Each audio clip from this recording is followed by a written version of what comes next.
Shalom Uvracha. La paracha de Vayeshev est extrêmement riche en enseignements. Mais il y a un pasouk qu'on aurait tendance à lire et auquel en général on n'accorde pas suffisamment d'importance. Et pourtant c'est un pasouk, comme on va le voir, qui va pouvoir nous donner un enseignement de première importance. De quel pasouk s'agit-il? Je suis sûr que vous n'avez jamais entendu un cours de 3/4 d'heure au sujet de ce pasouk. Mais malgré tout, vous allez voir qu'il mérite un petit peu notre attention. Lorsque Yosef va être en prison et qu'il va être responsable justement de tous les prisonniers, à ce moment-là, il va un matin rencontrer le Sarah Ophim et le Sarah Mashkim, qui se sont fait eux aussi jeter en prison et qui vont avoir un visage pas très gai. Et à ce moment-là, il est écrit dans la Torah, Vayomer alehem Yosef, Vayavo alehem Yosef baboker.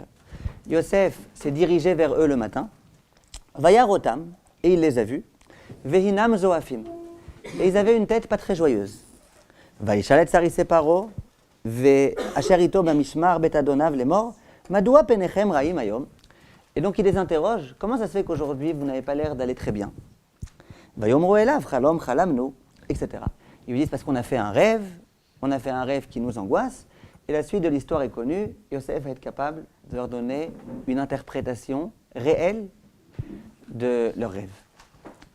La question que pose le Rav Ezrahi, il dit pourquoi on insiste tellement sur ces versets-là? C'est un peu lourd, non? On aurait dû dire, Yosef les a rencontrés, et puis ils lui ont dit qu'ils ont fait un rêve. Pourquoi il y a besoin de dire, il a vu qu'ils avaient un visage renfrogné? Et puis il leur a demandé, comment ça se fait que vous avez un visage renfrogné? Et ils lui ont répondu. C'est un petit peu long tout ça.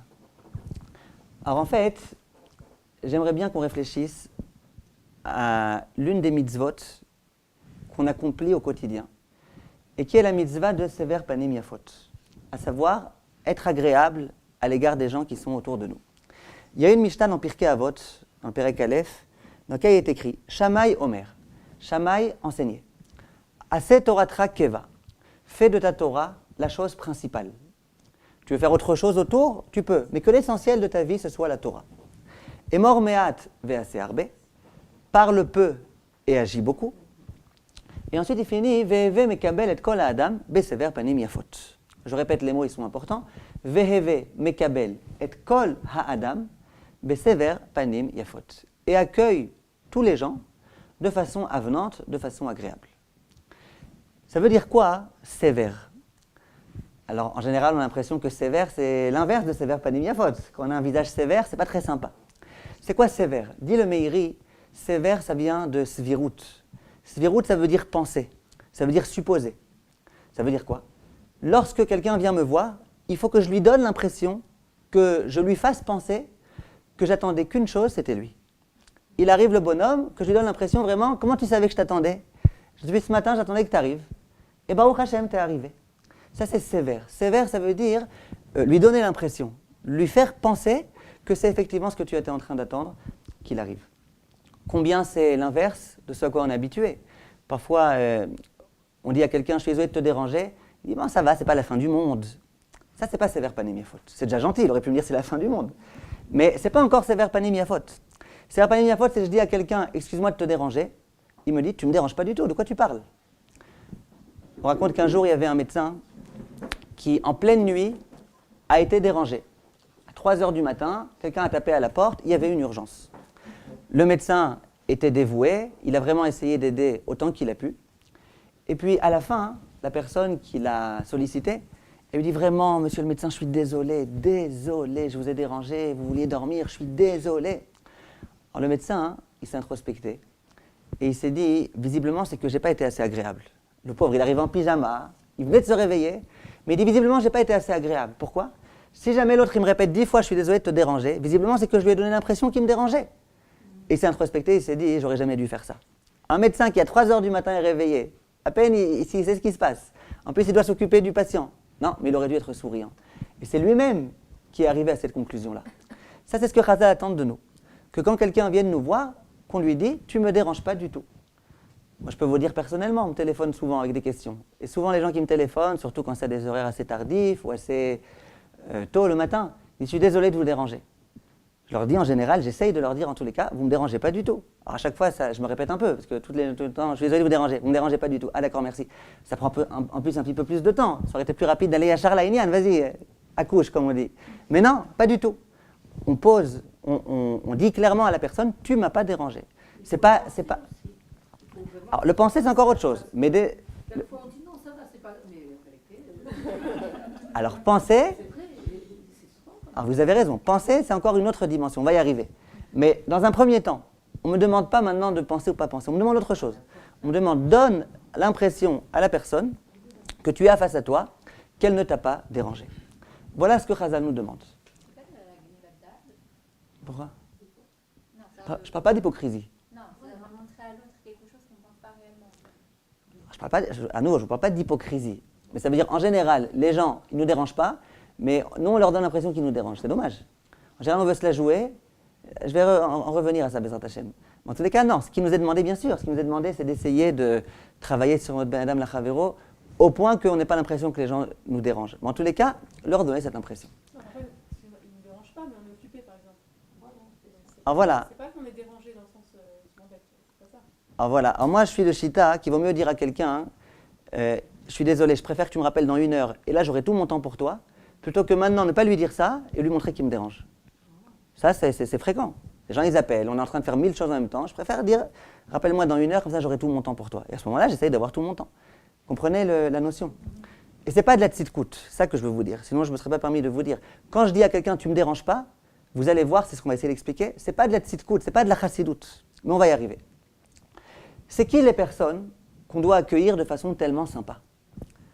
C'est qui ? C'est que les amis ? C'est que les copains.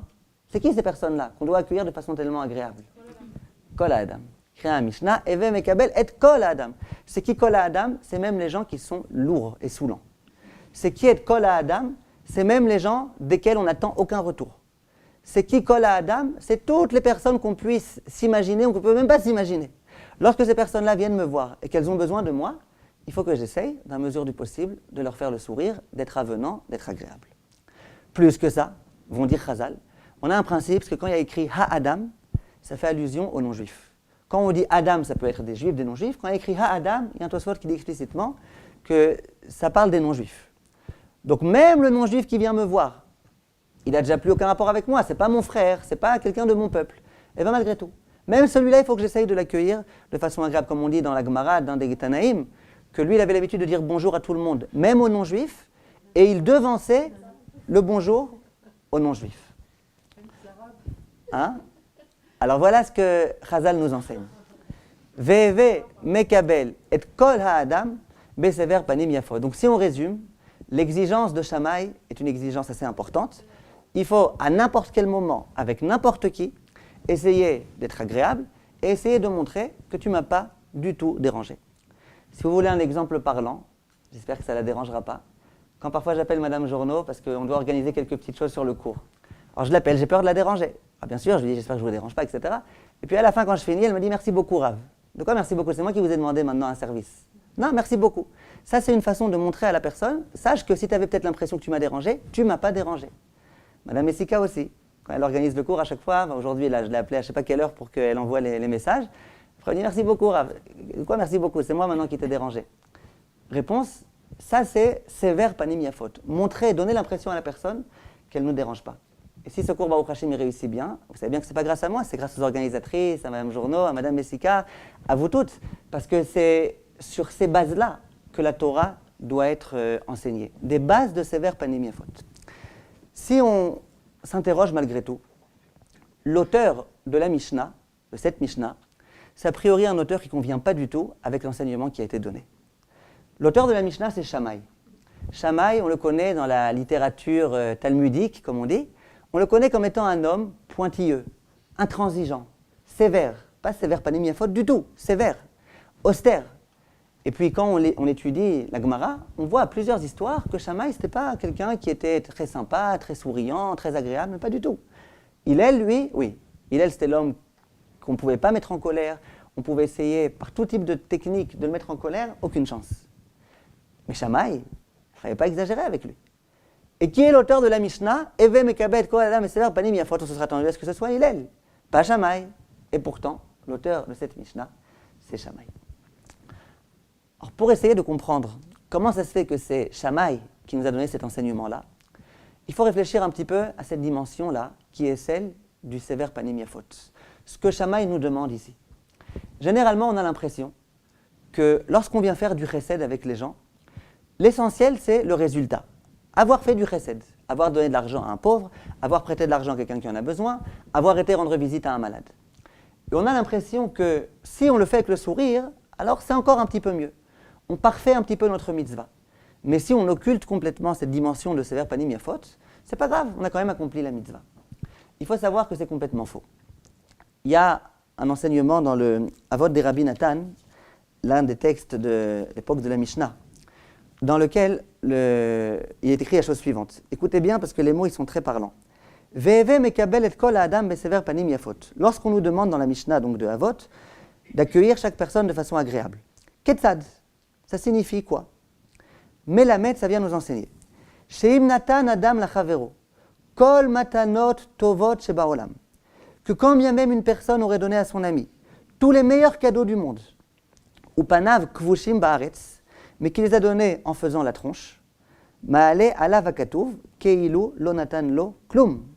C'est comme si il ne lui avait rien donné. Il faut être fort pour dire une chose pareille. Il y a un pauvre qui vient, je lui fais un chèque d'1 milliard, et un chèque couvert en plus. Simplement, je lui ai fait la tête, je lui ai dit prends-le et va-t'en le plus vite possible. C'est comme si je lui avais rien donné. En vérité, c'est dommage pour le milliard. Et c'est ce que le Avot des Rabbi Nathan nous dit, comme si je lui avais rien donné.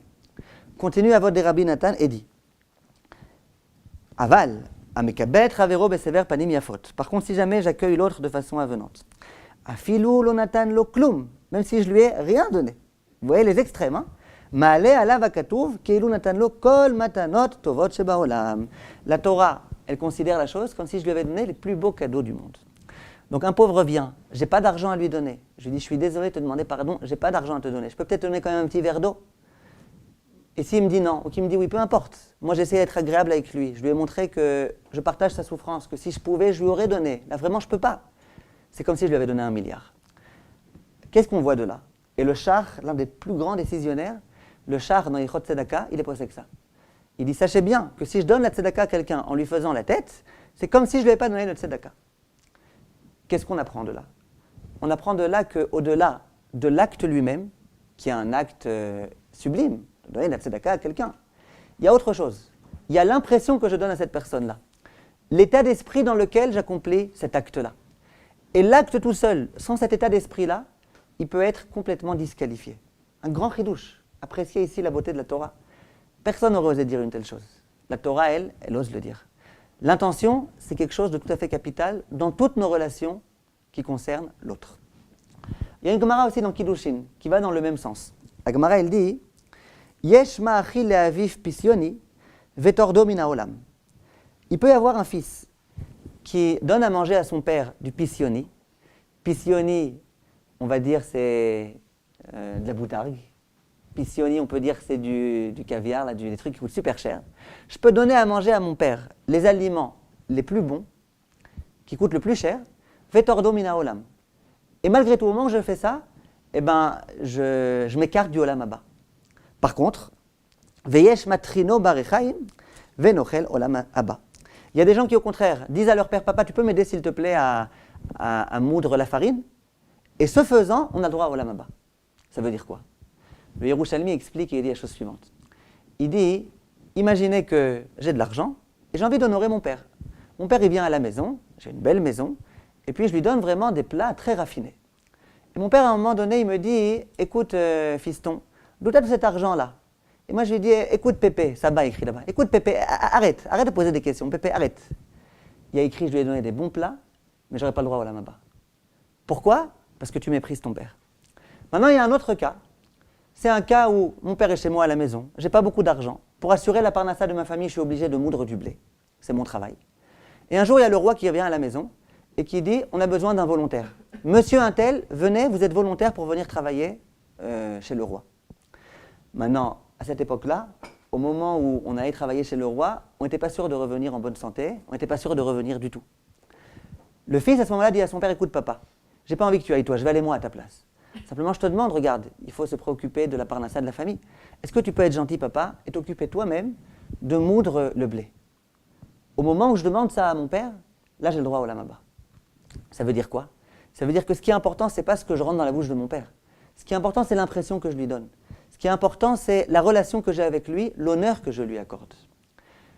On voit donc de ces quelques enseignements-là que, quelquefois, ne pas accomplir les mitzvot avec cette dimension-là du sévère panim yafot, ça peut annuler complètement la mitzvah. La mitzvah est nulle et non avenue dans la mesure où tu ne l'as pas accomplie comme il fallait.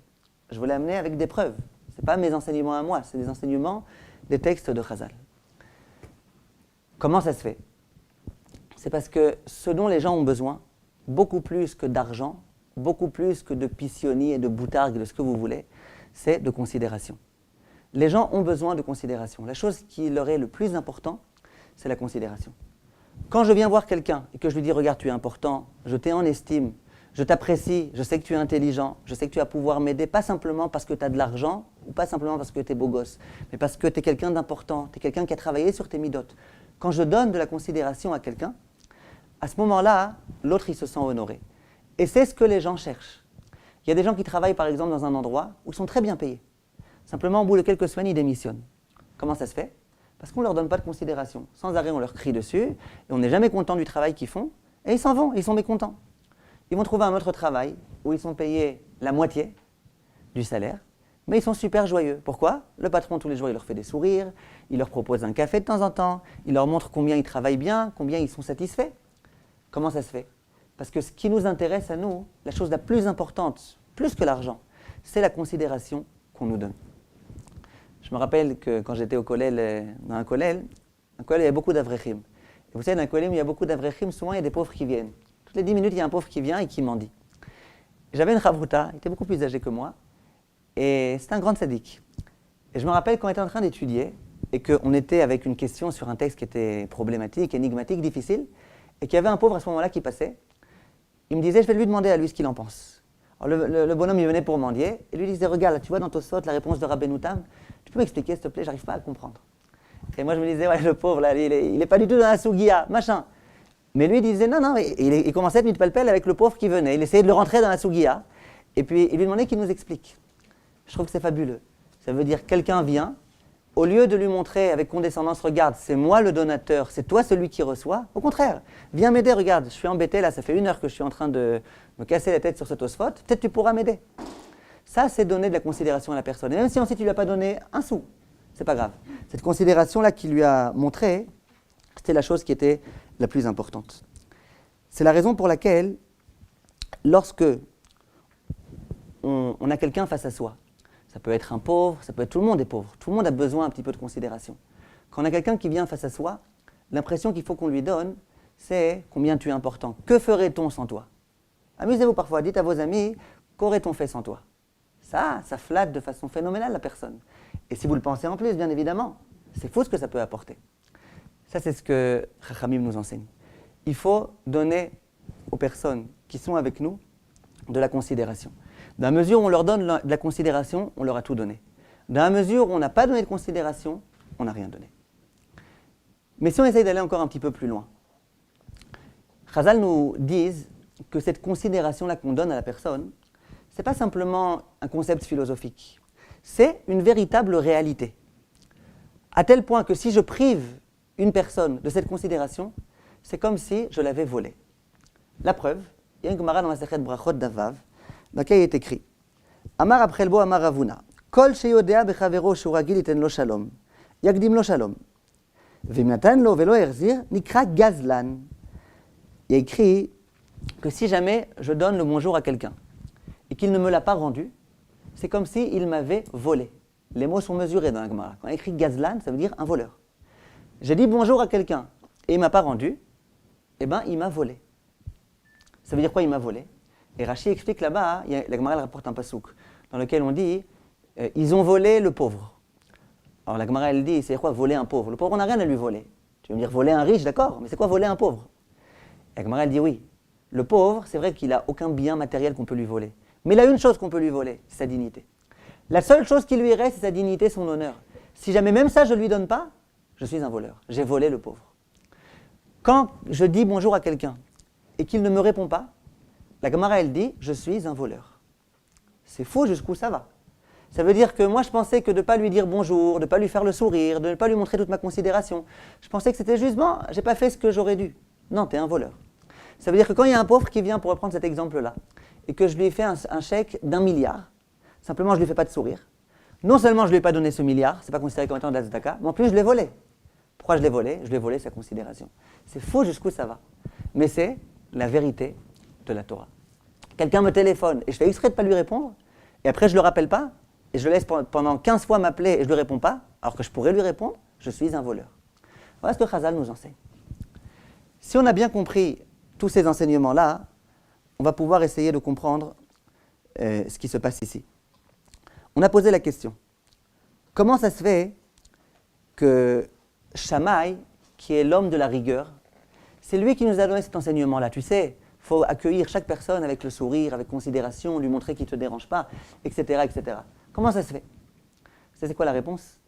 La réponse est que s'il est vrai que Shammai, c'est l'homme de la rigueur, et donc qui ne donnera pas plus que ce qu'il doit donner, mais c'est aussi l'homme de la rigueur, il ne donnera pas moins que ce qui revient à l'autre. Ça veut dire quoi ? Si je considère que de faire un sourire à quelqu'un, c'est du luxe, je ne suis pas obligé, il n'y a rien d'obligatoire, eh bien Shammai dira, je ne fais pas de sourire. Pourquoi tu veux que je fasse un sourire ? Ce n'est pas obligatoire. Moi, je fais ce qui est obligatoire. Dans ma relation avec les autres, je suis shurat hadin. Ce qu'il faut faire, je fais. Moi, je suis la rigueur. Ça, c'est vrai, dans la mesure où je considérais que de faire un sourire, ou d'être gentil, d'être agréable, que ce n'était pas obligatoire. Mais si je considère que c'est obligatoire, si je considère que ma tzedaka, elle ne vaut rien s'il manquait cette dimension-là, si je considère pire que ça, qu'au moment où je ne donne pas cette considération à l'autre, je le vole, vous imaginez un instant Shammai être un voleur ? Chas v'shalom. Shammai, c'est l'homme de la rigueur. Ça ne veut pas dire qu'il volera quelqu'un. Chas v'shalom, chas v'shalom. Donc Shammai, justement, qui est l'homme de la rigueur, il dit, tu ne donnes pas moins à la personne que ce qui lui revient. Et tu sais qu'est-ce qui revient à la personne ? Le sourire, l'impression qu'il ne t'a pas dérangé, l'impression que tu t'embêtais et que heureusement qu'il est arrivé parce que sinon, eh ben, tu te serais embêté à nouveau. Ça, c'est ce que Chazal nous demande. Si jamais ça avait été Hillel qui avait donné cet enseignement-là, je me serais dit, bon, Hillel, hein, qui peut arriver à la dimension de Hillel. Hillel, c'était quelqu'un de tellement agréable, tellement sympa. Hillel, moi je ne suis pas au niveau de Hillel. Moi j'ai un autre tempérament. Vient Shammai, et avec son tempérament sévère, intransigeant, il dit, je suis intransigeant, c'est vrai, mais attention, le sourire que je dois donner à quelqu'un, l'attention que je dois donner à quelqu'un, ça, je la lui donnerai. Pardon ? J'ai juste envie de faire un petit bonjour et pour répondre. Si on voit par exemple près de 60 ou 70 personnes, on va imaginer qu'ils disent bonjour pour répondre à tout le monde. Des fois, on est mariés. S'il y a 70 personnes qui vous ont dit bonjour, vous devez répondre à 70 personnes. Mais soyez heureuse de ça. Non, c'est bien, mais Vous aurez pu aussi avoir 70 personnes qui vous font la tête.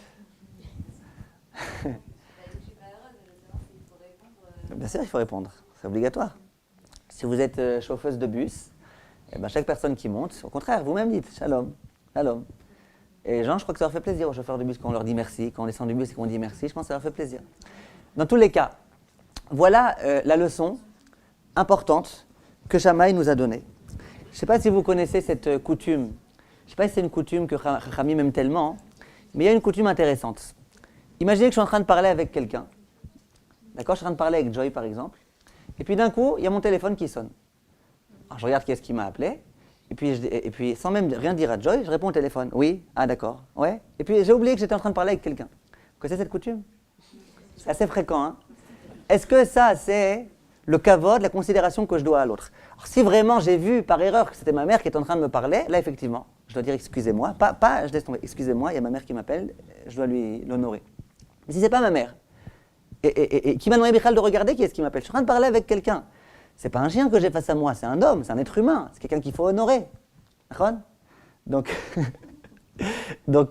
voilà ce que Chazal nous enseigne. C'est quelque chose de super important. Alors Shammai, il va dire, mais attendez, tu crois que c'est de la chassidoute ça ? C'est pas de la chassidoute, c'est la rigueur. La rigueur, c'est je suis avec quelqu'un, il était là avant le téléphone, et ben tu finis avec lui, après tu verras qu'est-ce qu'il a cherché à te joindre. Ça, c'est un point super important. Mais a priori, il y a malgré tout une question qui reste et qui devrait nous perturber un petit peu.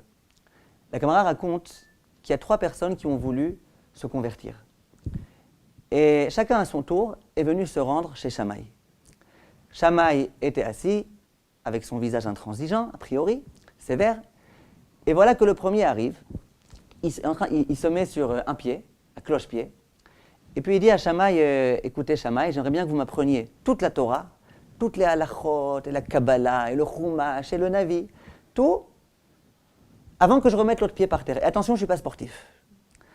Alors Shammai, il s'est mis en colère, et puis Chazal nous dit que littéralement, il l'a jeté, on dirait. Il l'a fait tomber des escaliers, il l'a complètement renvoyé avec beaucoup de virulence.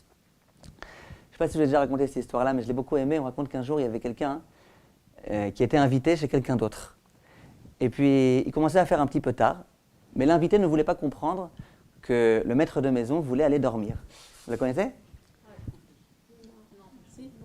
Alors, il lui dit, écoute, tu sais, il est un petit peu tard là. Alors l'autre, il lui dit, ah, il est un petit peu tard, d'accord, bon, c'est pas grave, on a toute la soirée. Alors il voit que l'autre, il comprend pas, il lui dit, mais tu sais, les enfants, ils ont envie de dormir. Il dit, ah d'accord, ben, je vais t'aider à les coucher, comme ça après on aura toute la soirée. Lui, il voit que l'autre, il comprend pas. Alors le balabaït, il va, il éteint la lumière. Attendez une seconde, il éteint la lumière. Il éteint la lumière, et puis l'autre, il lui dit, ouais, c'est sympa ici, sans lumière, comme ça fait vraiment poétique, comme ça, ambiance tamisée, etc. L'autre, il voit que vraiment, il ne comprend pas, il le prend par la chemise et il le jette des escaliers. Alors il se met en colère, il lui dit, mais qu'est-ce qui t'arrive? Pourquoi tu es tellement virulent comme ça? Il dit, mais tu ne comprends pas que j'ai envie de dormir? Il dit, mais tu n'aurais pas pu me le dire par allusion? D'accord? Donc, c'est quoi la technique? Il éteint la lumière. Oui, ça n'a pas marché avec lui. D'accord? Alors Shammai, sans aucune allusion, il prend ce pauvre goy qui avait envie de se convertir et il le jette des escaliers. Ça, c'est le premier. La Gemara raconte qu'il y en a un deuxième qui va venir. Et ça va être le même topo. Il va venir voir Shammai, il va se mettre à cloche-pied. Visiblement, c'était la coutume de l'époque. Et puis à nouveau, Shammai, il le jette. Ces deux pauvres bonhommes, avec une fracture dans le pied, ils se rendent chez Hillel. Ils se mettent sur l'autre pied à cloche-pied. Celui-là, vous comprenez qu'il ne peut déjà plus. Et ils disent à Hillel, Hillel, regarde, on est à cloche-pied, on ne pourra pas rester longtemps, regarde, on a l'autre pied dans le plâtre. Est-ce que tu peux nous enseigner toute la Torah en un instant? Et Hillel, avec son grand sourire, il dit, quelle bonne question vous posez. Mais bien sûr, au contraire, c'est bien que vous soyez venus. Regardez, je vais vous apprendre. Vous voulez un petit café, quelque chose, avant que le temps s'écoule là du cloche-pied? Et puis Hillel, il leur dit, voilà, vous connaissez toute la suite, tout ce que tu n'aimerais pas qu'on te fasse, ne le fais pas à l'autre. Et ça, c'est la quintessence de la Torah. Ensuite, tu peux continuer, etc. Voilà la différence entre Shammai et Hillel. A priori, Shammai qui est à l'auteur de la Mishnah, de Heve Mekabel et Kol Adam Besever Panim Yafot. Comment il peut se contredire, se désavouer en jetant ces personnes-là de sa maison? C'est incompréhensible, c'est une véritable contradiction. Comment comprendre? Il faut savoir ce qu'il pense, Shammai. Il pense qu'il faut se voir Besever Panim Yafot ou pas? Dans un des Sfarim, il... Ah ouais, très sympa. C'est vraiment, vous avez bien compris le cours, Noah. D'accord. Alors, dans un des Sfarim qui s'appelle le Millet de Chassidouta, il explique de la façon suivante. Il dit qu'un jour, il y a 3 juifs, des grands tzadikim, qui se sont retrouvés à un carrefour. Et puis ils ont commencé à sympathiser. Et chacun a commencé à raconter son histoire. Le premier, il raconte, il dit, tu sais, moi un jour j'étais non-juif. Ah ouais, toi aussi? Il dit oui. Il dit, et je me suis converti. Ah, toi aussi? Oui, ben tu vois bien, si j'étais non-juif et que maintenant. Après, il lui dit, alors vas-y, raconte-moi comment ça s'est passé, chez quel raf t'as été? Il dit, ben j'ai été chez Shammai. Ah, c'est pas vrai. Il dit, oui, oui, et alors qu'est-ce qu'il t'a dit? Il me dit, je préfère pas te raconter. Ah, toi aussi, moi non plus. Mais qui te sort? Les 3 racontent, les 3 ont connu cette même expérience dramatique. Ensuite, il se demande, et qu'est-ce que tu as fait après? Il dit, ben après, j'étais chez Hillel. Ah, toi aussi, moi aussi. Il s'est avéré que ces 3 personnes-là, une fois s'être fait jeter par Shammai, ils se sont rendus chez Hillel, qui les a accueillis de façon tellement agréable. À ce moment-là, les 3 ils vont aboutir à une conclusion très forte. Ils vont dire, Kapdanuto shel Shammai, la sévérité de Shammai, Biksha le tordenu minaolam. Elle a voulu nous faire quitter ce monde. Si jamais on était resté avec cette expérience-là de Shammai, on ne serait jamais devenu juif. Il a failli nous faire passer à côté de cette vie tellement fabuleuse. Anvatanuto shel Hillel, kirvanu tachat kanfei ashrina. Par contre, la modestie de Hillel, qui a accepté, alors que notre question, rétroactivement, ils ont compris que leur question était un petit peu ridicule, eh ben, la modestie de Hillel, qui a accepté de nous faire croire que notre question c'était une bonne question et d'y avoir répondu, c'est elle qui nous a rapprochés sous les ailes de la Shrina. Donc, conclusion patente, explicite, c'est que la sévérité de Shammai n'était pas à sa place. Shammai, il aurait pu les tuer, ceux-là. Il aurait pu les priver de toute cette belle vie de Torah. Grâce à qui ils ont eu le droit à une belle vie de Torah? Grâce à Hillel. Dit le Millet de Chassiduta, il dit Shammai, il va être conscient de cette histoire-là. Et Shammai, il va être conscient que ces trois personnes-là, malheureusement, elles auraient pu mal tourner, elles auraient pu mal finir, si jamais elles n'avaient pas eu la chance de rencontrer un homme qui incarnait la dimension de Sever Panim Yafot et qui s'appelait Hillel. Dit ce Sefer-là, Shammai, au tout début de la première partie de sa vie, il était vraiment sévère. Et puis il n'était pas souriant. Et puis il était capable de jeter des imbéciles qui viennent lui poser des questions pas très droites. Simplement, quand il s'est aperçu de la gravité de ce comportement, il a changé d'avis. Comment ça se fait? Comme on a expliqué au début. Au début, Shammai, il pensait que moi, je suis rigueur. Donc, ce que je dois donner à l'autre, je dois lui donner. Donner de la tzedaka à un pauvre, je lui donne. Mais le sourire, pourquoi? Répondre aux questions qui me sont posées intelligemment, oui. Mais répondre à des questions de personnes qui font, d'une certaine façon, de la moquerie de la Torah, ça, non. Ça, c'était dans un premier temps. Dans un second temps, il s'est aperçu, mais attends une seconde. Tu as vu ce qui s'est passé là? Ces gens-là, j'aurais pu les priver d'un bien fou. Ça, on ne va pas autoriser.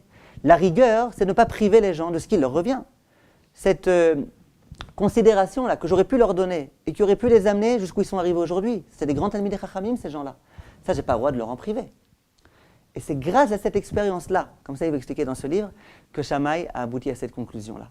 Que Eve mekabel kol adam besever panim yafot. Et ensuite, Shammai, il passait son temps à dire à ses élèves, attention, attention, Eve mekabel et kol adam besever panim yafot. Et ça, on l'a vu. Pardon? C'est pas quelque chose qui c'est une conclusion finalement. Comme ça, il veut dire dans ce sefer. C'est pas forcément C'est un chidouche, mais c'est... la Torah directement. De quoi? C'est pas quelque chose qui est tiré de la Torah directement. C'est quelque chose qui Une fois qu'on connaît la conclusion, on comprend bien que c'est l'esprit de la Torah. Mais lui, visiblement, dans un premier temps, il pensait différemment. Et après, il s'est aperçu que de ne pas donner, par exemple, à ces personnes qui viennent poser la question, la considération nécessaire, ce n'est pas simplement les priver d'un certain luxe, c'est les torder nomina olam. Voilà ce que Chazal enseigne. Et ça, on le voit dans beaucoup de Chazalim, cette idée-là, que de donner à l'autre la considération, ce n'est pas un luxe, ce n'est pas un petit plus, c'est vraiment tout à fait élémentaire et tout à fait urgent. Il y a une autre Mishnah, dans Pirkei Avot, qui nous dit Ve'eve mekabel et kol ha'adam besimcha. Accueille toutes les personnes avec joie. Alors déjà, là, c'est plus Beseder Panim Yafot, c'est avec joie. Et puis, c'est plus le même auteur, c'est déjà plus Shammai. C'est un autre Rav qui nous dit Eve mekabel et kol ha'adam besimcha. Alors pourquoi on a besoin de répéter deux fois le même enseignement? On m'a déjà dit Eve mekabel et kol ha'adam Beseder Panim Yafot. Pourquoi on a besoin de me répéter un autre enseignement Eve mekabel et kol ha'adam besimcha? À mon avis, la réponse est claire. Et ça va vraiment s'inscrire dans l'idée qu'on était en train d'essayer de développer. Shammai, c'est un homme de rigueur. Un homme de rigueur lui demandait, est-ce que tu peux maintenant adorer tout le monde? Il va avoir du mal. C'est un homme de rigueur. Ce n'est pas un homme qui, très facilement, comme ça, se met à aimer tout le monde. Il va avoir du mal. Shammai, il est incapable de dire, Eve mekabel kol adam besimcha. Reçois chaque personne avec joie. Et si je ne suis pas joyeux? Et si lui, il m'a embêté? Et s'il me pose des questions de façon tordue? Et si? Demander à un homme d'être joyeux au moment où il rencontre quelqu'un, c'est déjà trop demandé. Shammai, il ne peut pas en demander tant. Shammai peut dire, essaye quand même de lui donner l'impression qu'il ne te dérange pas. Même si à l'intérieur, d'une certaine façon, peut-être qu'il te dérange, mais comme tu sais que lui montrer qu'il te dérange, c'est le voler, lui montrer qu'il te dérange, c'est le priver de ce qui lui revient, alors ne lui montre pas. Voilà. Être joyeux, ça, Shammai, il est incapable d'en arriver là. Ça, ce n'est pas la qualité de Shammai. Ça, c'est un autre Rav. Vous comprenez l'idée? Donc même si jamais un jour on se dit « ouais, mais moi, mon tempérament, il est un petit peu différent. Moi, je ne suis pas très souriant de nature. » Et puis c'est vrai, il y a des gens qui sont plus souriants que d'autres. Et moi, de nature, quand je ne suis pas de bonne humeur, il vaut mieux pas me rencontrer, etc., etc. On n'est pas pire, entre guillemets, que Shammai. Shammai, c'était l'homme par excellence qui n'était pas toujours très agréable. Et pourtant, la conclusion à laquelle il est arrivé et qu'il a enseigné à ses élèves, c'est qu'il faut s'efforcer au maximum d'être toujours le plus agréable possible, le plus gentil possible, et de ménager la dignité de l'autre. Pour en revenir au tout début de la Mishnah, la fin de la Mishnah c'était « Ve'eve mekabel et kol ha'adam besever panim yafot ». C'était quoi le début de la Mishnah? Le début de la Mishnah c'était « Ase toratra keva ». Fais de ta Torah la chose essentielle. Ça veut dire quoi? Quel rapport? Quel rapport entre Aset Torah Keva et Eve Mekabel Kol Adam Besever Panim Yafot? La réponse, elle est claire. Plus on va essayer d'être plongé dans notre étude, plus on va être assidu dans notre étude, on va être vraiment concentré complètement que dans notre étude, plus on risque malheureusement, d'une certaine façon, de s'enfermer, de penser que la seule chose qui est importante, c'est la Torah, et que les relations humaines, elles sont déjà plus importantes. Et le risque qui guette le Talmid Chacham, c'est celui-là. C'est d'être tellement plongé dans son étude qu'il va être trop sérieux et qu'il ne va plus être capable de donner à l'autre l'attention suffisante. C'est vrai, pour donner de l'attention à l'autre, il faut passer du temps, lui demander comment il va, et prendre de ses nouvelles, et puis il faut commencer à inspecter son visage, est-ce qu'il a l'air d'aller bien, il n'a pas l'air d'aller bien. La vérité, on a des choses plus importantes à faire quand on est un Talmid Chacham. Étudier la Torah, c'est plus important que ça. Vient Shammai et dit non, non, non. Assez Torah Keva, sache qu'effectivement l'essentiel dans ta vie, ça doit être l'étude de la Torah. Mais attention, que le fait que tu sois concentré dans ton étude, ça ne vienne pas chas v'shalom aux dépens de ta relation avec l'autre. Assez Torah Keva, oui, mais malgré tout, Eve Mekabel Kol Adam Besever Panim Yafot. Quand il y en a un qui vient pour te poser une question dans ton étude, fais-lui un petit sourire. Et quand il y a quelqu'un qui a besoin de ton aide, consacre-lui un petit moment. Voilà la leçon que Shammai a essayé de nous enseigner. Si on veut en revenir à notre cher Yosef Hatzadik. Yosef Hatzadik, c'était le fils de Yaakov. Tant qu'il était avec Yaakov, il avait étudié beaucoup de Torah avec lui. Et voilà le pauvre qui se trouve dans les bas-fonds d'Égypte, l'endroit le plus dépravé qui pouvait être, l'homme le plus beau de l'humanité. Et il a à chaque instant des tentations terribles. En plus, le voilà maintenant en prison. Qu'est-ce qui peut empêcher un tel homme de fauter? Une chose. Il y a une solution magique. C'est d'être complètement concentré dans sa Torah. Complètement concentré dans sa Torah et dans sa Yirat Shamayim. Il n'y a rien d'autre. En Égypte, en 2 semaines, on peut tomber. En 1 jour, on peut tomber. Yosef, il a voulu pouvoir tenir le coup. Qu'est-ce qu'il faisait? Sans arrêt, il pensait à son père. Sans arrêt, il pensait à Yaakov. Sans arrêt, il essayait de réviser les sougiotes qu'il avait étudiées avec son père. D'ailleurs, ensuite, quand il va vouloir retourner voir son père, il va lui envoyer des Hagalim pour bien lui rappeler qu'il se souvient de l'étude qu'il avait étudiée avec lui. Bref, Yosef, pendant toute cette période difficile en Égypte, il était concentré complètement, 24 heures sur 24, dans sa Avodat Hashem. Il a essayé d'accomplir ce que Shammai a dit à Aset Torah Keva. Simplement, quand Yosef Hatzadik le matin se promène en prison pour voir comment les gens vont, et qu'il voit que le Sarah Mashkim et le Sarah Ophim, ils font la tronche, pour parler un bon français, il leur dit, qu'est-ce qui vous arrive? Pourquoi vous n'allez pas bien? Pourtant ça va, c'était même pas des juifs, c'était des sarim, qu'est-ce qu'il s'en fout? Il avait des choses plus importantes à faire. Il aurait pu rapidement voir s'il n'y a pas de problème, et puis retourner dans son étude. Non. Il a vu des gens qui ont l'air de pas bien aller, il leur a demandé, comment allez-vous? Et quand la Torah, elle va nous faire tout un plat de cela, parce que ce passouk on le lit très vite, mais maintenant on voit combien il est important ce passouk. La Torah, elle va nous dire, attention, Yosef le matin il est en train de marcher, et puis il s'est aperçu que ces personnes-là avaient un visage pas très lumineux. S'il s'est aperçu, c'est qu'il a essayé de faire attention à ça. Ensuite, il va leur demander, comment allez-vous? Qu'est-ce qui vous arrive? Pourquoi? Vous avez un problème? Il aurait pu remarquer et rester complètement indifférent. Il a mieux à faire maintenant. Il doit être concentré dans sa Avodat Hashem. Non. Il s'interrompt, il interrompt sa Avodat Hashem, en quelque sorte, son kécher avec Hashem, pour demander à l'autre, comment vas-tu? Peut-être que ce n'est pas se déconnecter d'Hashem de demander à quelqu'un comment vas-tu, visiblement. Et lui demande, comment allez-vous? C'était un non-juif, oui. Comment allez-vous? Voilà ce que la Torah a voulu nous enseigner. Et finalement, qu'est-ce qui va sortir de tout cela? La Géoula du Ham Israël. Parce que grâce à ça, toute l'Égypte va être sauvée, toute sa famille à Yosef va être sauvée de la famine terrible, etc., etc. D'où tout a commencé de Yosef Hatzadik qui s'intéresse à l'autre. D'un Yosef Hatzadik qui est capable de faire assez Torah Keva, mais qui malgré tout n'oublie pas qu'il y a un autre impératif dans la vie, c'est de s'intéresser à l'autre, c'est d'essayer de voir de quoi l'autre a besoin. Et il y a même des maîtres qui vont aller loin et qui vont dire que Yosef, c'était un serviteur. C'était le serviteur de Potiphar. Yosef était en prison. Qui est-ce qu'il avait face à lui? Il avait des grands sarim. Vous imaginez un petit peu le Sarah Mashkim, Sarah Ophim, qui était sans arrêt présent avec Paro, c'était pas n'importe qui. Il y en a qui disent au moment où Yosef il s'est adressé à ce Sarah Mashkim, ce Sarah Ophim, et qui leur a dit, vous n'avez pas l'air d'aller bien aujourd'hui, vous n'avez pas bonne mine. Ils prenaient un risque fou. Ils auraient pu le regarder avec condescendance et lui dire, de quoi tu te mêles? De quoi tu parles? Quittez toi, Bichal, pour me parler. Imaginez, allez voir demain Bibi et dites-lui ces derniers temps, avec tout ce qui se passe là en ce moment, tu m'as l'air un petit peu tristouné, non? Regardez comment il va vous regarder. C'est ce qui s'est passé ici. Yosef, il vient voir 2 grands sarim et leur dit, vous m'avez l'air un peu tristouné aujourd'hui, je peux vous aider? C'est pas un peu ridicule? Eh bien, Yosef, il ne se pose pas de questions. Yosef, il voit des gens qui ont besoin d'aide, il ne se pose pas 10 000 questions, 10 000 philosophies. Quelqu'un qui a peut-être besoin de mon aide, je lui demande. Et ça a marché. Ils lui ont dit oui, on a fait un rêve. Et c'est grâce à ce rêve-là que finalement, Yosef a pu l'interpréter avec toute la suite de l'histoire. Donc voilà ce que peut-être Chazal ont voulu nous enseigner dans ces quelques mots a priori qui n'étaient pas utiles. On voit combien ils sont utiles.